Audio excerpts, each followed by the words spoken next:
Nous ne pouvons pas être plus éloquents que Dieu, Jésus ou Mohamed. C'est ces trois personnes qui nous enseignent dans Carrefour des religions. Bienvenue à ce programme de formation et de réflexion tous les dimanches lorsqu'il est 16h30. Suleiman Ahmad, il est de la Jamaat islamique Ahmadiyya. Bienvenue. Assalamu alaikum wa rahmatullahi ta'ala wa barakatuh. Merci, chers frères musulmans et chers frères chrétiens. Nous remercions Allah subhanahu wa ta'ala qui nous a accordé ce faveur aujourd'hui. Nous remercions beaucoup Allah subhanahu wa ta'ala à ceux qui nous supportent. Nous remercions Allah subhanahu wa ta'ala pour la paix et la unité de notre pays. Nous remercions Allah subhanahu wa ta'ala beaucoup pour toute notre faveur qu'Allah nous a donnée. Nous disons Alhamdulillah, Salam alaikum wa rahmatullahi wa barakatuh. Et justement, tout à l'heure avec vous, nous allons également parler de la... C'est la Jalsa Khilafat ou la Jalsa Salana? C'est la Jalsa Salana. Voilà, c'est la Jalsa Salana. La dernière où nous étions avait lieu à Manfi. Nous allons parler de cette Jalsa qui aura lieu à Fouman, c'est ça? Oui, le 14 et le 15. À la Jamaat islamique Ahmadiyya, est-ce qu'on parle de la crainte? Est-ce qu'on a peur de Dieu de ce côté? Alhamdulillah, on a beaucoup peur de... on parle beaucoup de la crainte de Dieu, disant qu'Allah subhanahu wa ta'ala a dit taqwallah fi qulubil mu'minin.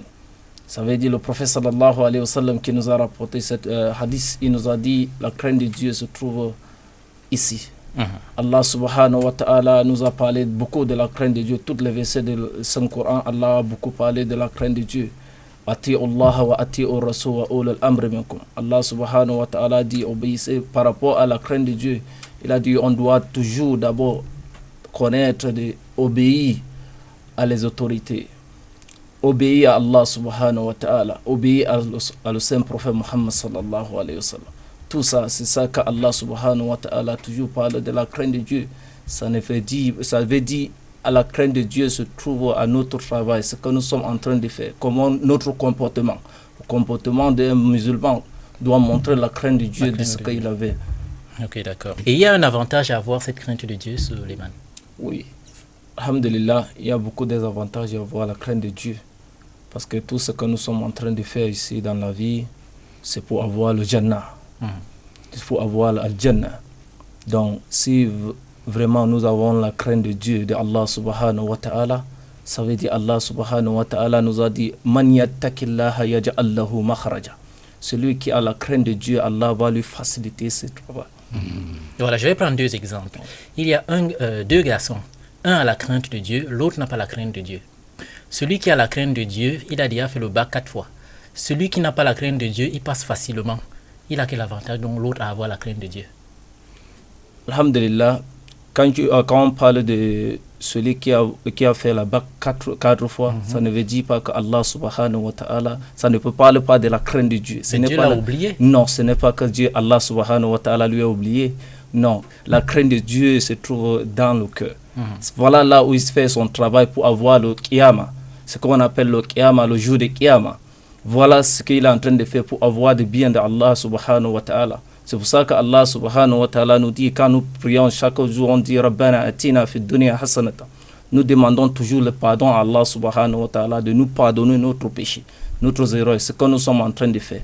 Mais dans son travail des éducations, s'il a un peu de problème c'est pour lui, pour faire beaucoup d'efforts, pour voir comment il va travailler pour avoir son bac. On dit souvent toute vérité n'est pas bonne à dire. Est-ce qu'on peut mentir pour sauver une vie, même si on a la crainte de Dieu? Pour mentir, dans la mention dans l'islam d'abord est déjà interdit par Allah subhanahu wa ta'ala. Donc un musulman doit être celui qui parle toujours la vérité. Comme le prophète dit, disait la vérité même si ça pèse sur vous. Donc la vérité, c'est quelque chose que Allah subhanahu wa ta'ala a dit dans le Saint-Coran. Ça doit être obligé pour tous les musulmans. Ça, n'importe qui doit dire la vérité là où il faut. D'accord. Vous avez la crainte de Dieu, Suleiman? Oui. Ok, d'accord. Alors nous parlons de la Jalsa Salana avec Suleiman Ahmad. Il est de la Jamaat islamique Ahmadiyya. Et cette Jamaat organise chaque année, je crois que c'est chaque année, la Jalsa Khilafat et la Jalsa Salana. Et les images que vous voyez d'ailleurs là, c'est la dernière Jalsa Salana à laquelle nous avons participé. C'était la 4e édition à Manfi. Alors, c'est quoi la Jalsa Salana?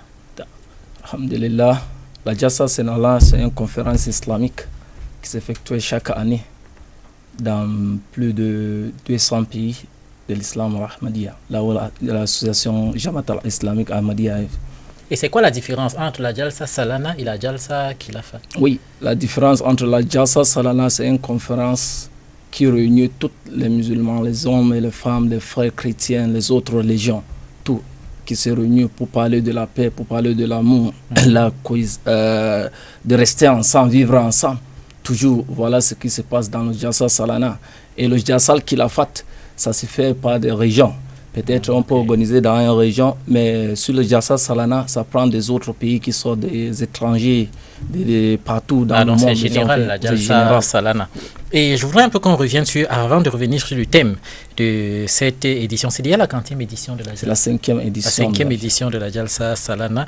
Le slogan de la communauté musulmane Ahmadiyya, c'est bien « Amour pour tous, haine contre personne ».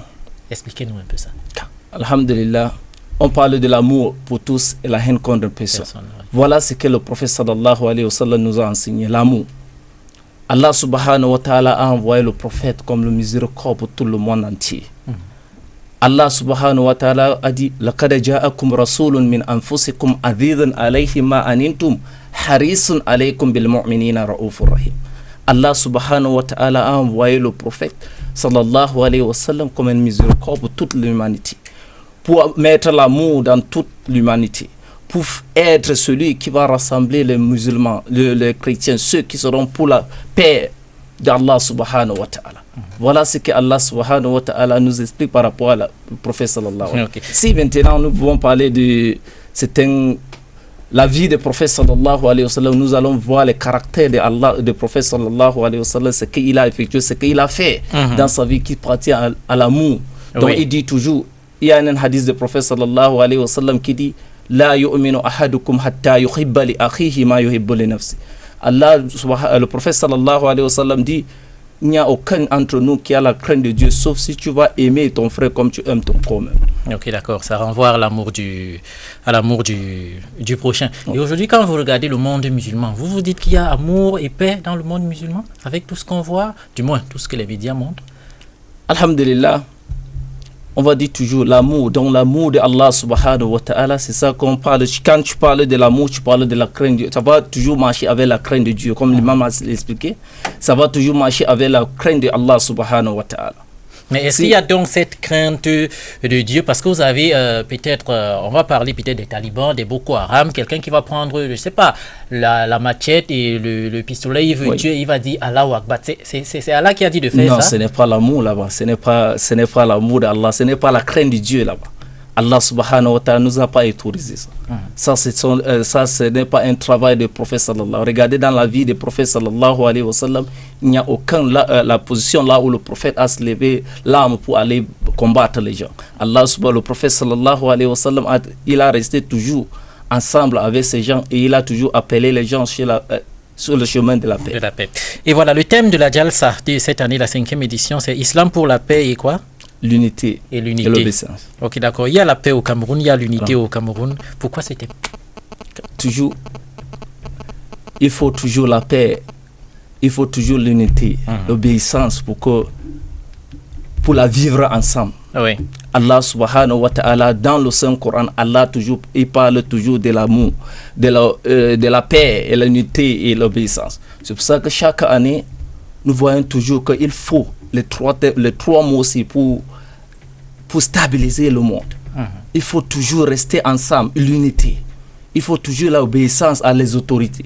Tout ça, ensemble, c'est ça qui va nous faire avoir la crainte de Dieu. C'est ça qui va amener la paix dans le monde. Et la Jalsa, c'est donc quand? C'est le 14 et le 15 à Fumban, lycée bilingue de Sultan Bombo Njoya à Fumban. Le 14, c'est le samedi? 14 avril, samedi. Alors, donc samedi et dimanche? C'est dimanche. Au lycée Sultan Bombo Njoya. Il sera là lui-même? Lui-même, il serait là, le gouverneur serait là, il serait invité. Ok, d'accord. Merci donc d'être passé ici sur le plateau pour nous parler de cette Jalsa Salana.